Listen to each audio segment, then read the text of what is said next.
રાજા વિક્રમે ચોરને સજા કેમ ના આપી તે આખી વાર્તા સાંભળો.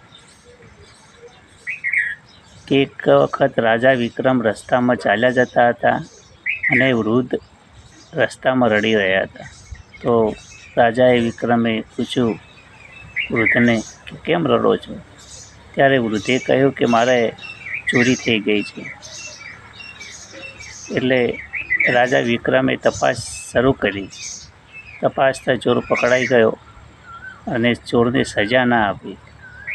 એણે પૂછ્યું કે તે કેમ ચોરી કરી હતી? તો ચોરે કહ્યું કે મારા પરિવાર ભૂખ્યો હતો એટલે મેં ચોરી કરી હતી.